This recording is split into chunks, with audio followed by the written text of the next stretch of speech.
les gens. Bon bah vidéo, vous l'aurez compris, Noël.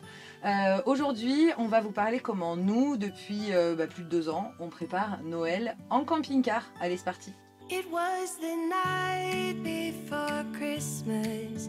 I was closing down for business in my little prison shop. Alors, donc, j'ai mis mon plus beau bonnet de Noël que j'ai trouvé dans les affaires des enfants pour vous parler aujourd'hui de cette fête qui approche à grands pas. Je sais pas quand est-ce que j'ai posté cette vidéo, donc plus ou moins 10 jours.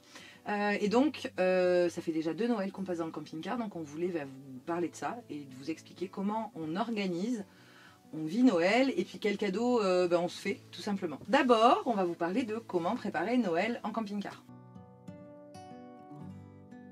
C'est la période des calendriers de l'Avent, qui dit préparatif de Noël dit calendrier de l'Avent. Donc on avait à la maison avant un calendrier de l'Avent réutilisable parce que je vous cache pas que dans notre démarche minimaliste, zéro déchet, tout ça, on avait déjà plus de calendrier de l'Avent comme on en voit fleurir là de partout, j'en peux plus. Avec 24 cases pleines de cochonneries dedans. Donc nous ce qu'on avait c'était un... Le plastique, c'est fantastique. Et aussi le caméraman il intervient tout le temps, je sais pas si on va entendre, c'est moi qui ai le micro. Le plastique c'est pas fantastique non. Quand on est parti, j'ai trouvé cette petite chose, alors ça prend pas beaucoup de place. Et en fait c'est une petite guirlande calendrier de l'Avent. Je vais faire ma youtubeuse. Voilà, avec les petits numéros. Attends. Il faut que j'attende. C'est bon. Voilà, et derrière chaque numéro, il y a une petite pince. Donc la guirlande, on l'accroche là à la fenêtre. Et on va pouvoir chaque jour, soit accrocher des petits chocolats, mais on le fait de moins en moins parce que... ça veut Ouais, c'est bien dommage. Oui, parce qu'il y a des emballages. Les emballages, c'est bien dommage. Donc, soit on accroche simplement des petits dessins, des petits mots gentils. Et puis ça permet de faire le compte à rebours jusqu'au... Il est où le 24? Parce que là, elle est tout emmêlée. Il est là. Jusqu'au 24, voilà. Donc ça c'est notre calendrier de l'Avent qu'on ressort chaque année et on l'aime beaucoup. Donc petit calendrier de l'Avent, voilà. Ensuite, qui dit fête de Noël dit décoration. Et on n'a pas de décoration. Alors les premières années on avait un mini sapin.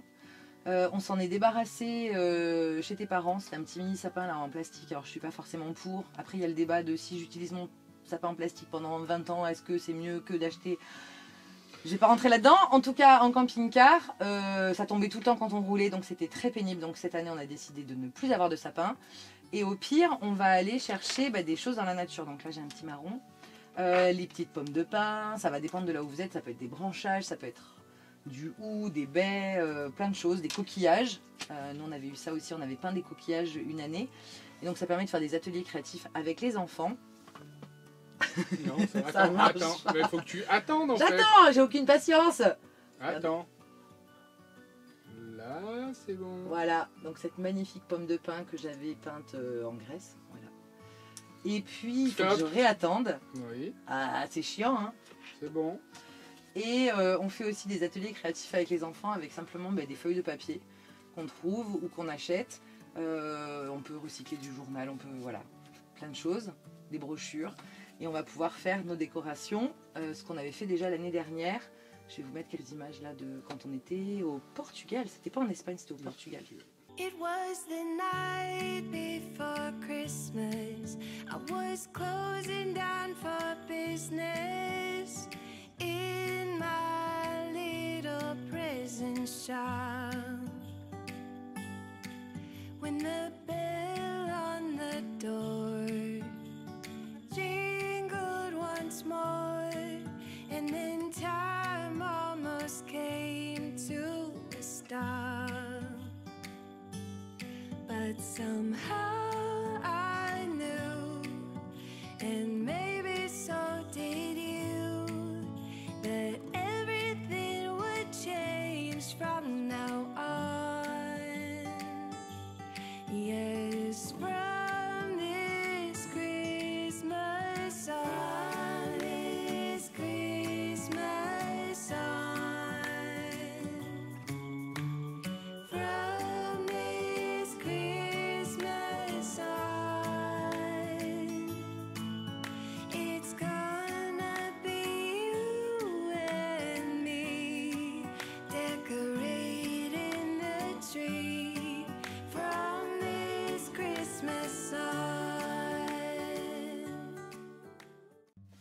Donc voilà pour les décorations. Ah, et Et notre guirlande. la guirlande quoi? Électrique? Mais je sais pas où elle est. Ah, bah oui, il faut que t'en parles. Ah, on a une petite guirlande électrique qui clignote aussi. Ah ouais. Et elle est trop bien. tellement chou. Arrête de me couper là. Si tu veux être sur la vidéo, Bah viens ouais. là. Et justement, c'est bien. Et il veut pas être dessus, mais il intervient tout le temps. On a aussi une petite guirlande qui clignote. Là, je sais plus où on l'a rangée. Parce que elle restait à peu près jusqu'au mois de mai. Et on l'a ressortée au mois de novembre.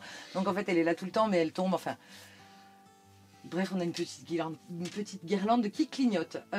Autre chose qu'on fait aussi et qu'on adore avant les fêtes. Et on est parti avec ça et on en a que 2. Il faut que j'attende que ça focus, c'est terrible. Donc on les a emportés, on les avait déjà à la maison. C'est 2 petits emporte-pièces pour faire des petits sablés en forme de cœur ou en forme d'étoile. En forme, je sais plus mes formes. En forme de cœur ou en forme d'étoile. Et donc on les a tout le temps dans le tiroir de la cuisine. Et tant pis si ça prend de la place, mais c'est trop cool pour faire des petits sablés. Puis ça sent la cannelle et la vanille dans Et le on cadeau. peut les manger. Et on peut les... Bah oui, les sablés, on peut les manger. Mais ça peut aussi servir de décoration. J'avais fait ça une année. On fait le petit sablé, on fait un petit trou dedans. Et on met une petite ficelle et puis on les accroche. Et on peut les... dans le calendrier de l'Avent, par exemple. Voilà. Donc ça, on adore. Donc tout le mois avant de Noël, même si on n'est pas dans un pays où il fait froid, on va faire du chocolat chaud, des crêpes, des sablés, des gâteaux. Enfin voilà, on adore. Et c'est trop cool. Donc voilà pour ce qui est de l'Avent Noël. Donc on fait nos décorations, on a notre petit calendrier de l'Avent, on ramasse des choses dans la nature et on fait des chocolats chauds. Voilà. Sachant que qu'on soit dans un pays chaud ou dans un pays froid, de toute façon, au mois de décembre, il fait nuit hyper tôt. Et donc c'est vrai qu'on passe plus de temps dans le camping-car qu'à l'extérieur, donc on en profite pour cuisiner. Voilà. Deuxième partie, on va vous parler de la soirée de Noël. Qu'est-ce qu'on fait le soir de Noël? Eh bien on fait rien. En général, on va descendre la table là et on fabrique le grand lit. On se met tous les 4 là. On prépare une sorte de buffet où on va grignoter. On ne fait pas un repas de Noël. Parce que déjà, j'ai pas forcément envie de cuisiner toute la journée. Mais on va plutôt demander à chacun ce qu'il a vraiment envie de manger ce soir-là. Et même si on n'est pas en France, ça peut être aller acheter un camembert. Donc il y a un petit budget sur la nourriture qui est alloué. Des escargots. Ouais, des escargots. La première année, on était en Sicile, mais comme on était en France juste avant, on avait fait nos courses en France. Et on avait craqué pour acheter 2-3 petites choses, 2-3 spécialités vraiment de Noël. Et on avait été. Et on avait été malade. Oui, bon, ça c'est un autre débat. Mais donc, premier Noël, on était en Sicile sur une plage. Et c'était chouette, on avait préparé le petit repas. Et voilà, donc c'était chouette. Et la deuxième année, on était donc au Portugal. Et pareil, on avait fait des courses et on avait un peu craqué sur des produits un peu plus chers que ce qu'on fait d'habitude. Sans forcément cuisiner. Je sais plus ce qu'on avait mangé, comme quoi c'est pas si important. Par contre, on a un gros rituel sur le mois de décembre et spécialement sur la nuit de Noël. C'est qu'on va se regarder un bon vieux classique film de Noël. Les classiques, c'est Maman, j'ai raté l'avion, évidemment. On a fait découvrir ce film-là il y a 2 ans aux enfants. Et donc il y a le Maman, j'ai raté l'avion, Maman, j'ai encore raté l'avion. Hein. Maman, j'ai toujours raté Maintenant, il y en l'avion. a que 2. Non, il y en a 3 ou 4. Mais après, c'est plus. Non, après c'est plus. Non, après il faut pas. On a aussi les Goonies. Ça c'est un film de Noël qu'on adore, même si c'est pas sur la thématique Noël. Vraiment, on aime beaucoup. Qu'est-ce qu'on regarde d'autre pour Noël, mon amour? Le Grinch? Ah non. Non, le Grinch, il a peur. On a regardé aussi. Après, il y a plein de petits dessins animés. Santa? Ouais, l'année dernière, on a découvert Santa avec Alain Chabat. Alain Chabat, c'est ça. Et c'est très drôle, on vous le recommande aussi. Il doit être sur Netflix. Il doit être sur Netflix. Nous, on n'a pas Netflix. Mais on s'organise. Et voilà, donc du coup, on se regarde un bon film et on traîne au lit. Et puis voilà. Et le lendemain, c'est l'ouverture des cadeaux de Noël. Donc, troisième partie, qu'est-ce qu'on s'offre à Noël? Alors, qu'est-ce que on s'offre à Noël? Bon, attention, spoiler alerte, les enfants, en fait, cette année, ils ont grandi. Donc voilà, pour leur liste au Père Noël, c'est plus facile cette année, voilà, parce qu'ils ont grandi, sans rentrer dans les détails. Mais en général, donc on prévoit la liste de Noël un peu à l'avance, puisque on est sur la route et il faut que le Père Noël puisse nous trouver. J'essaie de dire les choses du mieux que je peux, mais bon, voilà. Au niveau des cadeaux, comme nous, on est adultes, on ne reçoit pas de cadeaux avec Bastien. Et les enfants, ce qu'on essaie de faire, donc maintenant qu'ils ont grandi, la liste est plus courte, mais on va privilégier en fait les petits jeux de société. Donc on commence à avoir une sacrée collection. Donc c'est des jeux qui sont vraiment cool. Donc cette vidéo n'est pas sponsorisée. Donc il y a la collection des jouets ABBA qui est vraiment chouette, si vous connaissez pas. Donc c'est souvent ce format-là, petite boîte. Et à l'intérieur, vous allez pouvoir avoir même un plateau de jeu, hein, une fois qu'il est monté. Et c'est des petites parties qui se jouent assez vite et où les enfants ils comprennent bien. Donc on a celui-là, la Ultra Viking, qu'on aime beaucoup. Un qu'on aime beaucoup aussi, donc ça c'est dans la collection de Geco, c'est les sardines. Donc c'est un Memories où on joue tous en même temps et il est vraiment fun, les petites sardines. C'est des parties qui durent 10 minutes.